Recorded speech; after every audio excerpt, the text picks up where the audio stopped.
New Mexico Real Estate Principles Workbook, page 67. P. Developing the policies. 1. After the budgeting process, the manager should review any existing policies, edit when necessary, and write new policies when needed. Q. Integrating the owner's goals with reality. 1. In the development of any management plan, the manager must keep the owner's goals firmly in mind. These goals must be integrated with all of the data in order to arrive at the optimum in terms of net income to the owner, the maintenance, and the enhancement of the property's value. 2. After the completion of the plan, it must be presented to the owner for review and approval.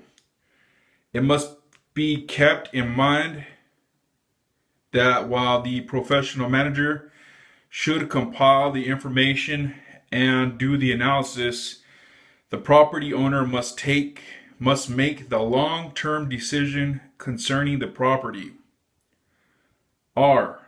Legal considerations. 1. The professional manager must maintain a clear understanding of a broad range of legal considerations and responsibilities involved in property management. 2.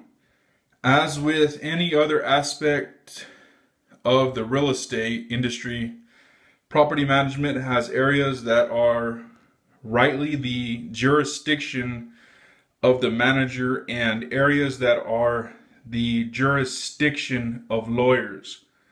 The professional property manager will always be fully aware of A.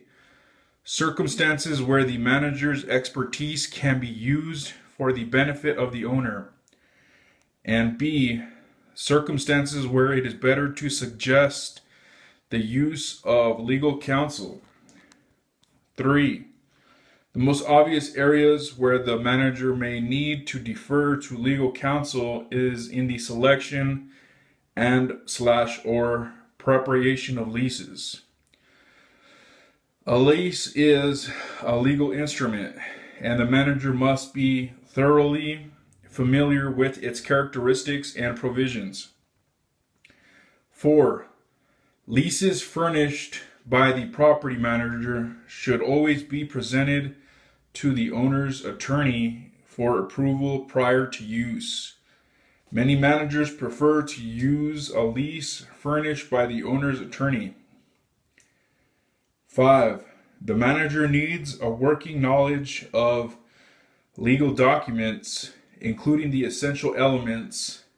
The manager will be dealing with contracts on a day-to-day basis. Specific areas where the manager will be required to deal with contracts include the following. A. The basic contract dealt with property managers is the management contract, which is required to establish the proper legal relationship with property owners. This important document should be prepared by qualified legal counsel for broker's use. 5. Most managers will be dealing with service contracts with contractors and maintenance providers. C. Some managers will be required to deal with employer-employer contracts, which carry many legal requirements with respect to unions, employee rights, and governmental regulations.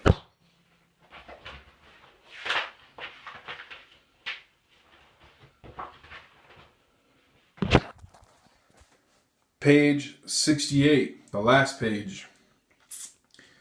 D. Managers constantly deal with various types of tenancy agreements. E. Managers will often be faced with tenants who have defaulted, which will result with the manager dealing with default and eviction notices, which are not contracts but require a certain amount of expertise on the part of the manager.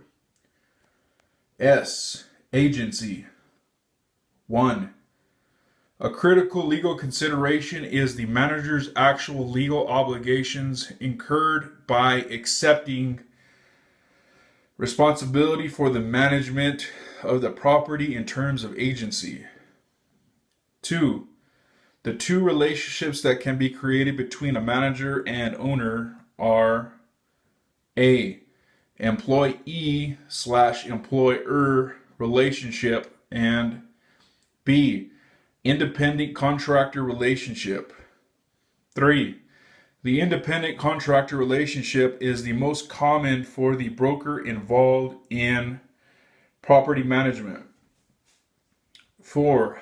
The agency relationship created by a written management contract is normally considered to be a general agency relationship. 5.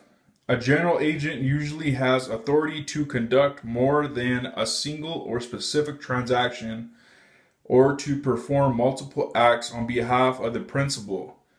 As a property manager, the agent will be performing many tasks on behalf of the owner over a prolonged period of time. 6.